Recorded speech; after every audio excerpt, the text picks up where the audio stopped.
सब पे नजर अंदर की खबर।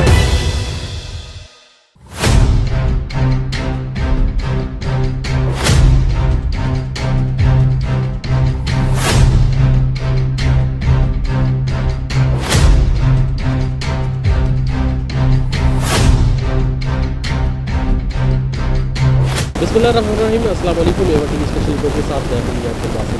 नाज़रीन, इस वक्त आप देख सकते हैं मैं रात के बिल्कुल आगे मौजूद हूँ। एक रोज़ कबल ये रात असल में इस्लामाबाद कचहरी में बिगला के चैम्बर हुआ करते थे, जिनको इतवार के रोज़ रात की तारीकी में बग़ैर किसी नोटिस के, बग़ैर किसी आगाही के इनको तोड़ दिया गया।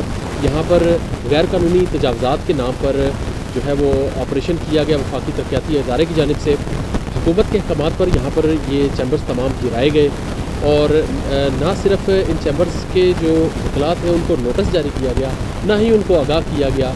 इनमें जो था जैसा वकला हफ्ते की शब्द यहाँ पर छोड़ के गए, वैसे ही उनके तमाम दस्तावेज़ात यहाँ पर मौजूद थे। उनके कंप्यूटर्स, उनकी कीमती किताबें, उनकी तमाम तर कीमती अशिया इन चैम्बर्स के अंदर मौजूद थी, जिन्हें इतवार के रोज़ क्रेन और दीगर जो मशीनें कंस्ट्रक्शन के काम में इस्तेमाल की जाती हैं वो यहाँ पर लाकर इनको तोड़ दिया गया। सोमवार की सुबह जब वकला हजरात यहाँ पर आए तो उनको उनके चैम्बर्स जो हैं वो इन हालात में मिले। आप देख सकते हैं मेरे पीछे जिस तरीके से तोड़ फोड़ हुई है, बहुत सारा सामान अंदर नज़र भी आ सकता है। कानून पर मुबनी किताबें अंदर मौजूद हैं, वकला के कंप्यूटर्स, बहुत सारे अहम केसेस के दस्तावेज़ात भी जो थे वो इन चैम्बर्स में मौजूद थे। इसी हवाले से हम वकला से भी बात करेंगे और उनसे जानेंगे ये तमाम कार्रवाई का असल मकसद क्या था और उनका अभी तक कितना नुकसान हुआ है इस तमाम तोड़ फोड़ में। बिस्मिल्लाहिर्रहमानिर्रहीम। आज इस्लामाबाद कचहरी के अंदर ऐसे जुल्म किया गया जैसे कश्मीर के मुसलमानों पे इंडियन आर्मी चढ़ दौड़ती है। इस्लामाबाद कचहरी के अंदर ये कहते हैं जी चैम्बर गैर कानूनी है।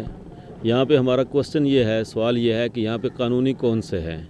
यहाँ पे जो हमारे जजेस अदालतों में बैठते हैं वो किराया नहीं देते, वो भी गैर कानूनी बैठे हुए हैं और वकला को कोई जगह नहीं दी जाती चैम्बर बनाने के लिए। वकला अपनी मेहनत से, अपने पैसों से यहाँ पे चैम्बर बनाते हैं तो फिर वकला के चैम्बर गिरा दिए जाते हैं। हम इसमें सेशन जज वेस्ट जो इसमें उसके आर्डर पे चैम्बर गिराए गए और डीसी इस्लामाबाद हमजा शफ़क़ात उसने इंतज़ामिया भेजी और सीडीए, इनकी हम पुरज़ोर मज़म्मत करते हैं और वकला अपना हक़ रखते हैं एहतजाज का, जो पुरअमन एहतजाज कर रहे हैं। आज उन्होंने इस्लामाबाद हाई कोर्ट में एहतजाज किया, चीफ़ जस्टिस साहब से मुलाकात की। चीफ़ साहब ने कहा मैं आपके तमाम मुतालबात को मंजूर कराऊँगा और मंजूर करता हूँ। तो इंतज़ामिया और हुकूमत से हमें ये अपील करते हैं कि ये कोई ऐसी साजिश हो रही है हुकूमत के ख़िलाफ़, वकला को निकालने का कोई ऐसा एजेंडा है कि वकला हुकूमत के ख़िलाफ़ निकले। याद रखें कि काला कोट काली टाई ये जब मुशर्रफ के ख़िलाफ़ निकली थी वो कहता था मेरी वर्दी मेरी खाल है, मैं बहुत मजबूत हूँ, लेकिन आज नज़र नहीं आता वो कहाँ है कहाँ नहीं है। तो वकला के ऊपर हमला न किया जाए, वकला को इस तरीके से मुश्तइल न किया जाए, वकला के हुकूक के ऊपर ऐसे डाका न डाला जाए। वकला इस मुल्क के शहरी हैं, लिहाजा वकला को महफूज किया जाए। ये जुल्म है, ये तशद्दुद है, ये बर्बरियत है, ये दहशतगर्दी है, ये कभी भी बर्दाश्त नहीं की जाएगी।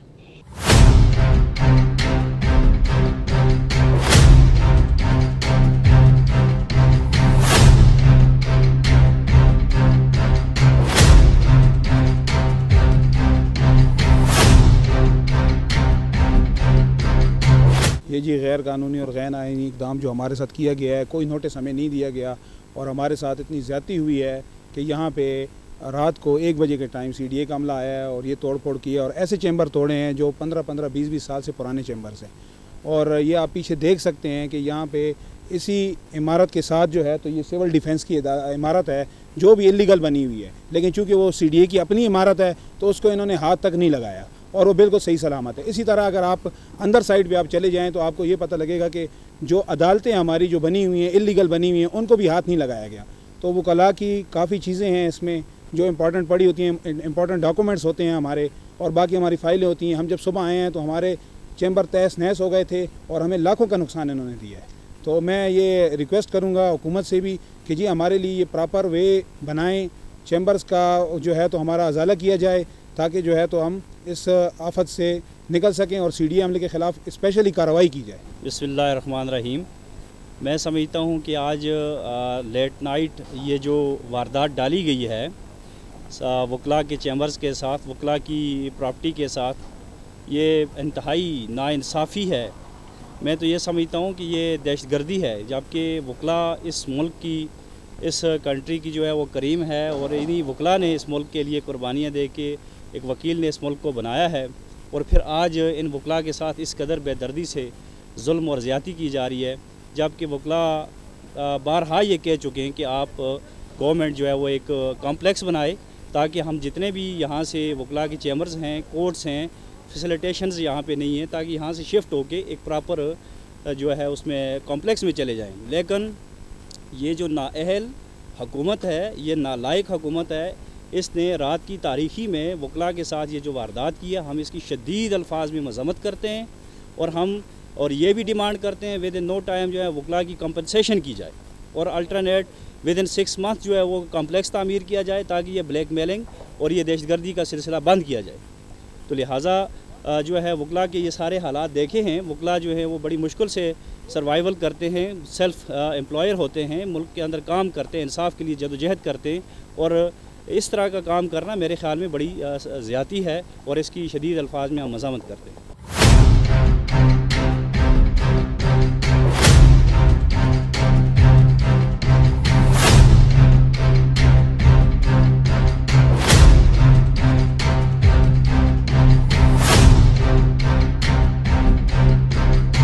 सालों से कायम ये चैम्बर रात की तारीकी में तोड़ तो दिए गए, लेकिन सवाल ये पैदा होता है कि इन चैम्बर्स होल्डर वकला को नोटिस क्यों नहीं दिए गए।